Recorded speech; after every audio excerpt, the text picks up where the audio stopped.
Alice's Adventures in Wonderland by Lewis Carroll. Read by Chuck Brown. Chapter 5. Advice from a Caterpillar. The caterpillar and Alice looked at each other for some time in silence. At last, the caterpillar took the hookah out of its mouth and addressed her in a languid, sleepy voice. "Who are you?" said the caterpillar. This was not an encouraging opening for a conversation. Alice replied, rather shyly, I hardly know, sir, just at present. At least, I know who I was when I got up this morning, but I think I must have been changed several times since then." "What do you mean by that?" said the caterpillar sternly. "Explain yourself." "I can't explain myself, I'm afraid, sir," said Alice, "because I'm not myself, you see." "I don't see," said the caterpillar. "I'm afraid I can't put it more clearly," Alice replied very politely, "for I can't understand it myself to begin with, and being so many different sizes in a day is very confusing." "It isn't," said the caterpillar. "Well, perhaps you haven't found it so yet," said Alice, "but when you have to turn into a chrysalis, you will some day, Butterfly, I should think you'll feel it a little bit queer, won't you?" "Not a bit," said the caterpillar. "Well, perhaps your feelings may be different," said Alice. "All I know is it would feel very queer to me." "You?" said the caterpillar contemptuously. "Who are you?" Which brought them back again to the beginning of the conversation. Alice felt a little irritated at the caterpillar's making such very short remarks, and she drew herself up and said very gravely, "I think you ought to tell me who you are first." "Why?" said the caterpillar. Here was another puzzling question, and as Alice could not think of any good reason, and as the caterpillar seemed to be in a very unpleasant state of mind, she turned away. "Come back," the caterpillar called after her. "I've something important to say." This sounded promising, certainly. Alice turned and came back again. "Keep your temper," said the caterpillar. "Is that all?" said Alice, swallowing down her anger as well as she could. "No," said the caterpillar. Alice thought she might as well wait, as she had nothing else to do, and perhaps, after all, it might tell her something worth hearing. For some minutes it puffed away without speaking, but at last it unfolded its arms, took the hookah out of its mouth again, and said, "So you think you're changed, do you?" "I'm afraid I am, sir," said Alice. "I can't remember things as I used, and I don't keep the same size for 10 minutes together." "Can't remember what things?" said the caterpillar. "Well, I've tried to say, 'How doth the little busy bee?' but it all came out different," Alice replied in a very melancholy voice. "Repeat, 'You are old, Father William,'" said the caterpillar. Alice folded her hands and began. "You are old, Father William," the young man said, "and your hair has become very white, and yet you incessantly stand on your head. Do you think, at your age, it is right?" "In my youth," Father William replied to his son, "I feared it might injure the brain, but now that I'm perfectly sure I have none, why, I do it again and again." "You are old," said the youth, "as I mentioned before, and have grown most uncommonly fat. Yet you turned a back somersault in the door. Pray, what is the reason of that?" "In my youth," said the sage, as he shook his grey locks, "I kept all my limbs very supple by the use of this ointment, 1 shilling the box. Allow me to sell you a couple." "You are old," said the youth, "and your jaws are too weak for anything tougher than suet. Yet you finished the goose with the bones and the beak. Pray, how did you manage to do it?" "In my youth," said the father, "I took to the law and argued each case with my wife, and the muscular strength which it gave to my jaw has lasted the rest of my life." "You are old," said the youth. "One would hardly suppose that your eye was as steady as ever. Yet you balanced an eel on the end of your nose. What made you so awfully clever?"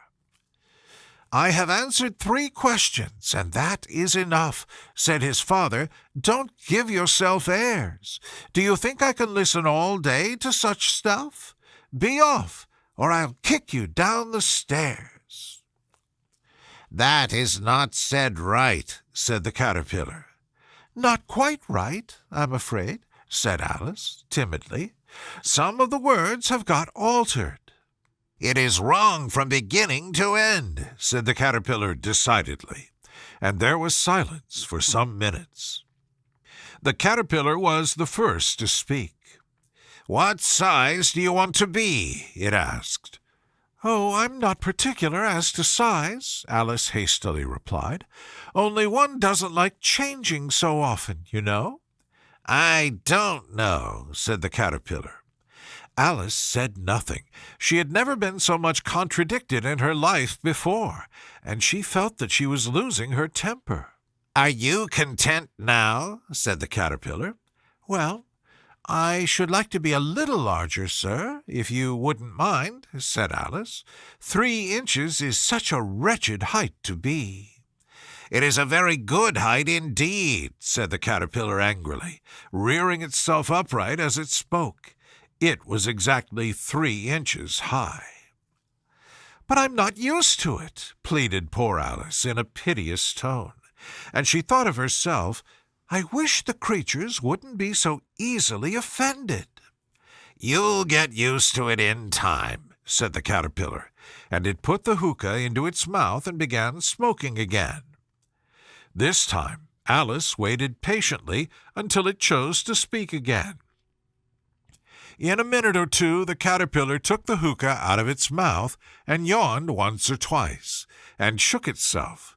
Then it got down off the mushroom and crawled away in the grass, merely remarking as it went, "One side will make you grow taller, and the other side will make you grow shorter." "One side of what? The other side of what?" thought Alice to herself. "Of the mushroom," said the caterpillar, just as if she had asked it aloud, and in another moment it was out of sight. Alice remained looking thoughtfully at the mushroom for a minute, trying to make out which were the 2 sides of it, and as it was perfectly round, she found this a very difficult question. However, at last, she stretched her arms round it as far as they would go, and broke off a bit of the edge with each hand. "And now which is which?" she said to herself, and nibbled a little of the right-hand bit to try the effect. The next moment she felt a violent blow underneath her chin. It had struck her foot. She was a very good deal frightened by this very sudden change, but she felt that there was no time to be lost, as she was shrinking rapidly, so she set to work at once to eat some of the other bit. Her chin was pressed so closely against her foot that there was hardly room to open her mouth, but she did it at last and managed to swallow a morsel of the left-hand bit. "Come, my head's free at last," said Alice in a tone of delight, which changed into alarm in another moment, when she found that her shoulders were nowhere to be found. All she could see when she looked down was an immense length of neck, which seemed to rise like a stalk out of a sea of green leaves that lay far below her. "What can all that green stuff be?" said Alice. "And where have my shoulders got to? And oh, my poor hands, how is it I can't see you?" She was moving them about as she spoke, but no result seemed to follow, except a little shaking among the distant green leaves. As there seemed to be no chance of getting her hands up to her head, she tried to get her head down to them, and was delighted to find that her neck would bend about easily in any direction, like a serpent. She had just succeeded in curving it down into a graceful zigzag, and was going to dive in among the leaves, which she found to be nothing but the tops of the trees under which she had been wandering, when a sharp hiss made her draw back in a hurry. A large pigeon had flown into her face, and was beating her violently with its wings. "Serpent!" screamed the pigeon. "I'm not a serpent," said Alice indignantly. "Let me alone." "Serpent, I say again," repeated the pigeon, but in a more subdued tone, and added with a kind of sob, "I've tried every way, and nothing seems to suit them." "I haven't the least idea what you're talking about," said Alice. "I've tried the roots of trees, and I've tried banks, and I've tried hedges," the pigeon went on, without attending to her. "But those serpents, there's no pleasing them." Alice was more and more puzzled, but she thought there was no use in saying anything more till the pigeon had finished. "As if it wasn't trouble enough hatching the eggs," said the pigeon. "But I must be on the lookout for serpents night and day. Why, I haven't had a wink of sleep these 3 weeks." "I'm very sorry you've been annoyed," said Alice, who was beginning to see its meaning. "And just as I'd taken the highest tree in the wood," continued the pigeon, raising its voice to a shriek, "and just as I was thinking I should be free of them at last, they must needs come wriggling down from the sky. Ugh! Serpent!" "But I'm not a serpent, I tell you," said Alice. "But I'm not a serpent, I tell you," said Alice. I'm a... "Well, what are you?" said the pigeon. "I can see you're trying to invent something." I'm a little girl," said Alice, rather doubtfully, as she remembered the number of changes she had gone through that day. "A likely story indeed," said the pigeon in a tone of the deepest contempt. "I've seen a good many little girls in my time, and never one with such a neck as that. No, you're a serpent, and there's no use denying it. I suppose you'll be telling me next that you never tasted an egg." "I have tasted eggs, certainly," said Alice, who was a very truthful child. "But little girls eat eggs quite as much as serpents do, you know."